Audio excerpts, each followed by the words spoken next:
Hi lovelies, welcome to this week's live. So today I'm talking about something that cropped up really strongly with me and has cropped up with every single client I've had. And it's how sugar, an addiction to sugar, affects women's health. And it's such a huge thing because it is so potently addictive, more than we can even imagine. In fact, it's more addictive than cocaine. They've researched that extensively and figured out how our bodies respond to it. And wow, is it a influential one. So, first of all, I'm going to talk about what actually happens physically in the body when we eat sugar. So, we eat some sugar and our digestive system breaks it down into glucose, which then filters out into the blood and gets sent to our tissue cells that exist within our muscles and our organs, and that just provides them with a little bit of energy. And the pancreas is one of our organs, and that monitors our blood glucose levels all the time and releases more or less insulin, which effectively helps to keep our blood sugar levels under control. And make sure that if there's excess blood sugar or blood glucose in the blood, in the body, that it takes it away into fat cells and stores it so that we're not just running on sugar 100% of the time. So effectively, if we're eating excess sugar, we're going to put on weight really quickly. And the reason that that's a problem for women's health is that fat cells actually make their own estrogen. And if you've been following me for a while now, you'll know that estrogen dominance in the body is a really common cause of all of our menstrual symptoms, and it's something that affects most women in modern society, really having a bit too much estrogen. So we wanted to be doing as much as we can to keep weight down and really eliminating sugar from your diet, or not even eliminating, just having it in a more conscious way is really gonna do wonders. And that's something I really talk us through in coaching, because we're still gonna crave sugar, we're still gonna want to enjoy sugar, and it's about finding how to have it in your diet in a way that you're still really enjoying it and interacting with it, but it's not completely messing with your overall health. So yeah, if you did want to talk to me about that, feel free to reach out and we'll have a chat. So yeah, let's just talk a little bit more about what that does in the long term. So if we're having lots and lots of sugar, it's going to increase our resistance to insulin, which then means that our blood sugar levels just go all over the place. And can be really dangerously high as well, and can lead to other more chronic problems like diabetes. So it's definitely something we want to get under control, and it's one of the things I tend to start with. It crops up really early, and there's different ways of filtering it out of the system. So you can go cold turkey, and it literally is like detoxing from a drug. It takes about 3 days where you have really intense headaches, crying, some people are vomiting, so it really is like a detoxing from a drug. Or the other option is to slowly crowd it out with other things that sort of give you the same kind of fix but just don't impact the body in the same way. And that's quite personal to everyone, how you go about that process, so I really like to help people through that. So now moving on to mentally, how this affects us, because we know that we've got the fat cells physically, and that's a big problem for estrogen.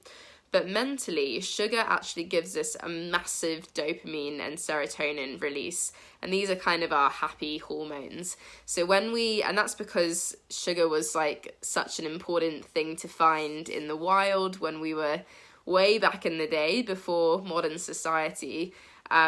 Because, the more really bitter and really sour fruits that we'd come across tended to be more poisonous ones, whereas the sweeter ones were ones that we could eat without dying.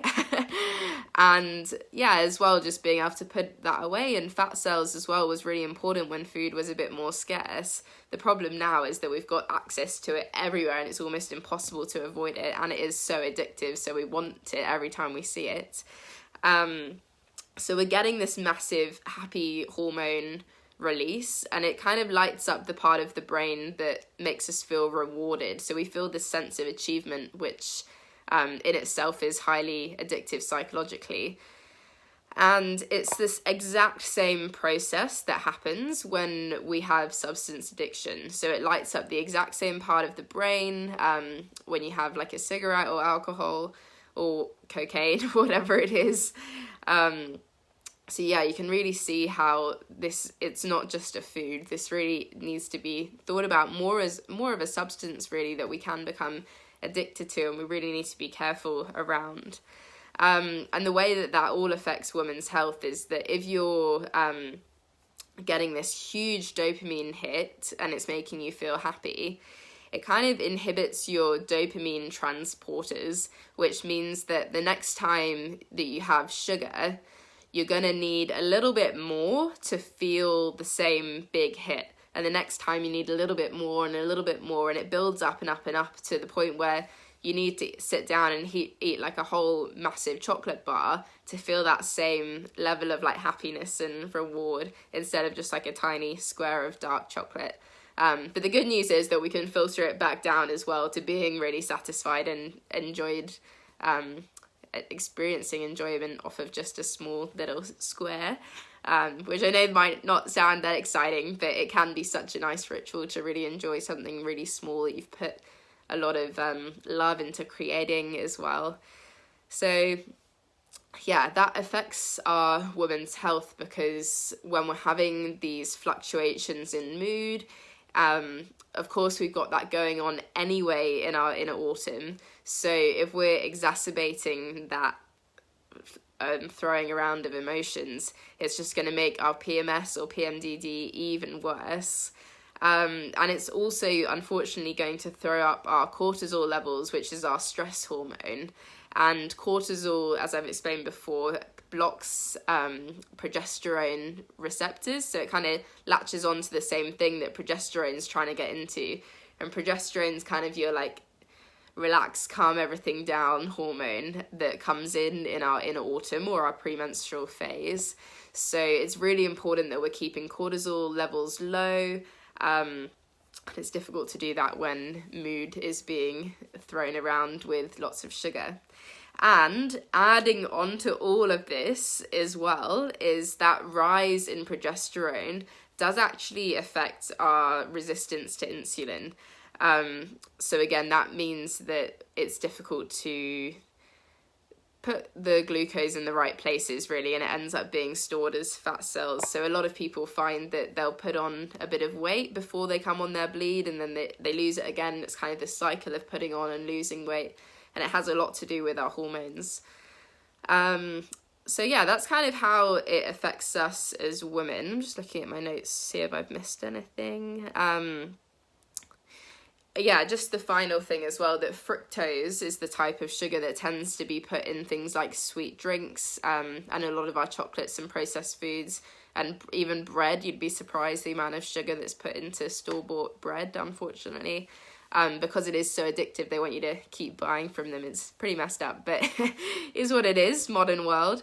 And the problem with fructose is all the ones that end in O's tend to be sugars, but glucose will tell the body that you're full a lot quicker than fructose will.